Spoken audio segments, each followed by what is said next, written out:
The Hoover Dam stands as a monumental feat of engineering. It is a structure that continues to inspire awe decades after its completion. Finished in 1936, this colossal dam was more than just a construction project. It was a symbol of resilience and progress during a time of national hardship.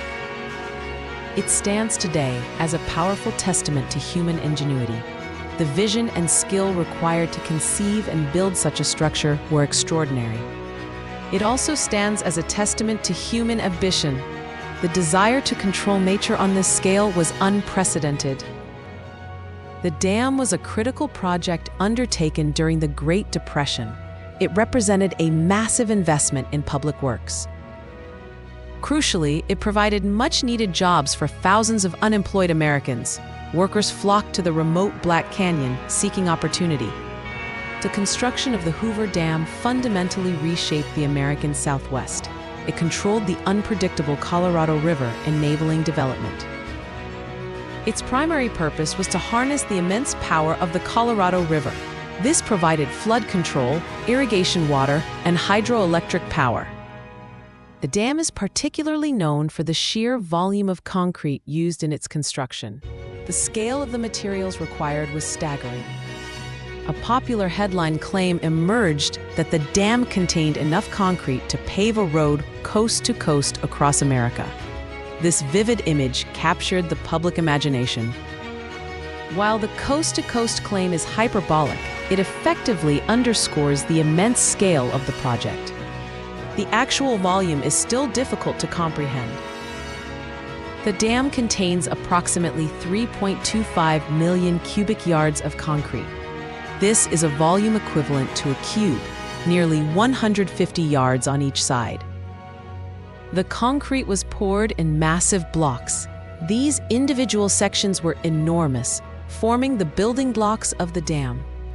The concrete was crucial for providing the immense weight needed to hold back the river. Gravity was a primary force in the dam's stability. It was also crucial for providing the immense strength required. The structure had to withstand incredible forces. Specifically, the concrete had to withstand the immense pressure exerted by the reservoir, Lake Mead. This artificial lake is one of the largest in North America. Building with such a vast quantity of concrete presented a unique challenge. Concrete generates heat as it cures, and if poured continuously, it would take centuries to cool. This slow cooling would lead to significant cracking and structural failure. Therefore, the concrete was not poured continuously in one solid mass. Instead, it was poured in interlocking columns. These columns rose vertically from the foundation. These columns were approximately 50 feet square. This modular approach allowed for controlled construction. This method allowed the concrete to cool gradually. Cooling pipes carrying river water were embedded within the blocks to accelerate the process. The method also allowed the concrete to contract as it cooled. This managed the natural shrinkage that occurs during curing. By controlling cooling and contraction, the method prevented cracking. This was essential for the dam's long-term durability. Ultimately, this innovative pouring method ensured the structural integrity of the dam. It was a pioneering technique for large-scale concrete construction. Building the Hoover Dam involved a complex interplay of engineering challenges far beyond just concrete. The site itself presented formidable obstacles. Workers faced extreme temperatures throughout the year. Summer heat in the canyon could exceed 120 degrees Fahrenheit. They also faced dangerous working conditions daily. The environment was harsh and unforgiving. Workers faced the constant threat of accidents.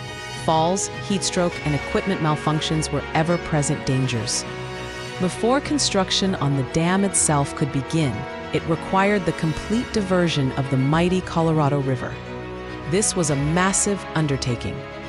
This diversion required the excavation of 4 enormous tunnels through the canyon walls. These tunnels were up to 56 feet in diameter and over a mile long. These tunnels temporarily rerouted the entire flow of the river around the construction site. This allowed workers to access the riverbed. Excavating these tunnels involved drilling and blasting through solid rock. It was a dangerous and arduous process. Once the riverbed was exposed, it had to be cleared down to bedrock. This involved removing millions of cubic yards of silt and loose rock. Cofferdams, temporary dams both upstream and downstream, were then built. These structures kept the construction area dry. Building the cofferdams themselves was a major project. They were massive earth and rockfill structures designed to withstand the river's force. Accessing the sheer canyon walls for construction was another challenge. Workers known as high scalers dangled from ropes to clear loose rock. These high scalers performed incredibly dangerous work. They used jackhammers and dynamite to prepare the canyon walls to receive the dam's concrete. Transportation of materials to the remote site was difficult. A railway line was built specifically to bring supplies, including cement, to the canyon rim. Lowering materials and equipment into the deep canyon required innovative cableway systems. Cranes and cable cars traversed the vast gorge. The sheer logistics of housing and feeding thousands of workers in the desert was immense. A temporary town, Boulder City, was built nearby. Managing the workforce, which came from all over the country, presented social challenges. Labor disputes and safety concerns were ongoing issues. The scale of the machinery required was unprecedented for many tasks. Custom equipment had to be designed and built. Cooling the concrete required a refrigeration plant capable of producing 1,000 tons of ice per day. This chilled water circulated through the cooling pipes. The design of the dam itself, a massive arch-gravity structure, was complex. It had to transfer the load of the water into the canyon walls and the foundation. Precision was critical at every stage of construction. Surveyors worked constantly to ensure the dam was built exactly to specifications. The spillways, designed to handle excess water flow, were engineering marvels in themselves. They are large enough to float battleships. Building the power plant within the base of the dam added another layer of complexity. Installing the massive turbines and generators was a huge task. The project timeline was incredibly ambitious. The government pushed for rapid completion to provide jobs and deliver the dam's benefits quickly. Despite the dangers and challenges, the project was completed ahead of schedule. This was a remarkable achievement for the time. The human cost was significant, with many workers losing their lives during construction. Their sacrifice is remembered today. The Hoover Dam stands not only as a triumph of engineering, but also as a monument to the human spirit. It represents what can be achieved through collective effort and determination. Its construction pushed the boundaries of civil engineering. Many techniques developed or refined here became standard practice for future large dams.